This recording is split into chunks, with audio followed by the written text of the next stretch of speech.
Hurmatli hamkasblar, matbuot anjumani ikkinchi qismini boshlaymiz. Unda jamoamiz bosh murabbiyi Ro'ziqul aka ishtirok etmoqdalar. Ro'ziqul aka, avvalambor bugungi g'alaba bilan tabriklaymiz. O'yin haqida fikrlaringiz? Tabrik uchun rahmat. Men ham barchani tabriklayman. O'yinda menimcha g'alabaga munosib edik. Yutmasak bo'lmasdi bu o'yin bilan. Chunki o'yinni to'liq nazorat qildik. Yigitlarga rahmat aytmoqchiman. Shoshilishmadi. Hujumda ham sabr qilib kutishdi.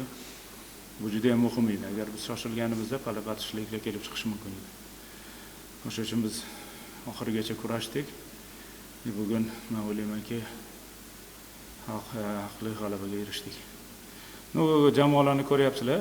O'tgan o'yin bilan bu bir xilligini ko'rdinglar. Raqib jamoalarimiz ko'pchiligi bizga balki durangni o'ylab o'yin qurishyapti. Ko'pchilik bo'lib himoyada, qarshi hujumlarda o'z vaziyatlarini kutyapti. Bitta ikkita vaziyat bo'lmasa, qarshi hujumlarga ham imkoniyat bermadik. Albatta yaratilgan vaziyatlarda qaysidir joyda raqib darvozaboni yaxshi harakat qildi. O'zimizda balki sovuqqonlik yetishmagandir. Menimcha haqdaylik, o'yin tarafdan ham, vaziyat yaratish tarafdan ham, o'yinni nazorat qilishda ham har tarafda bugun ustunlik biz tarafda edi. Marhamat, savollar. Sharob muhim bilan o'yinga qo'shilgandan keyin o'yin ancha kuchaydi. Nega uni o'yin boshidan bo'lmagan to'xtadingiz? Biz Sharobga ikkita to'liq o'yin o'tkazgandan keyin ozgina dam berishga, keyingi o'yinga tayyorlash uchun Sharobni zaminaga ushlagan edik. Yaqinda yana o'yin o'tkazamiz. Albatta bu o'yinlarga Sharob albatta yordam beradi. Masalan, yaxshi kirib boradi-da, jarima maydoniga kirib boradi, yaxshi kombinatsiya qiladi, lekin oxirgi zarbani beradigan o'yinchi topilmayapti. Bunda yigitlarda o'ziga bo'lgan ishonch yo'q. Bu ishonchlik emas, bu sovuqqonlik yo'q. Vaziyatlarda ozgina o'sha jarima maydoni ichida yoki jarima maydoni oldida sal sovuqroq harakat qilish kerak bo'ladi. Talab qilinadigan shu narsa.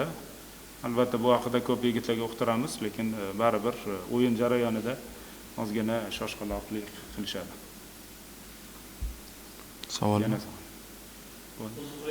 Masalan, bugun masofalarda bozorda endi ko'p jamoalar bilamiz, ayniqsa vodiy jamoalarda yutilgan o'yinlar yoki bonus pullar beriladi. Nasafda qanaqa bo'ladi? Savolingizga javob bera olmayman. Bizda ham bo'lardi. Chunki futbolchilar mana bugungi o'yinga o'sha mukofotlanardi bunaqa mehnati uchun. Bunaqa g'alaba uchun 90 minut puls 180 da ishlash bu juda ham og'ir narsa. O'sha uchun har bir o'yinga, har bir jamoada o'sha rag'batlantirish bor, mukofot pullari. Bo'lardi, endi bizda albatta o'ylaymanki, bu narsalar amalga oshadi. Hokimlik mablag'lari evaziga orttirilgan mablag'lar hisobidan 10 milliard so'm jamoaga ajratildi. Bundan xabar bormi? Bilmadim, buni eshitmadim, hech qayerda o'qimadim, to'g'risi. Xo'p, o'tgan safar Afif haqida gaplashgandik. Boshqa o'yin haqida so'ramoqchiman. Faqat aniqlik kiritishni so'radim.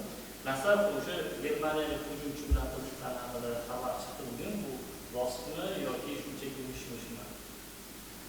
Mish-mish. Qayerda o'ynar ekan u germaniyalik? Aniq. Markaziy hujumchi germaniyalik ismini aytaman. Xo'p. Torres Knol. Saudiyaning birinchi ligasida o'ynagan. Bu yo'ldagi ma'lumot faqat germaniyalik ekanligi, Germaniya Yugendlar jamoasida o'tirgan ma'lumot. Hozir familiyasini eslolmayapman-ku. Biz Saudiyaning birinchi ligasida o'ynagan bir nemis futbolchiga qiziqish bildirdik. Lekin talabi juda yuqori ekan, biz imkoniyat qilib bera olmadik, bu amalga oshmaydi.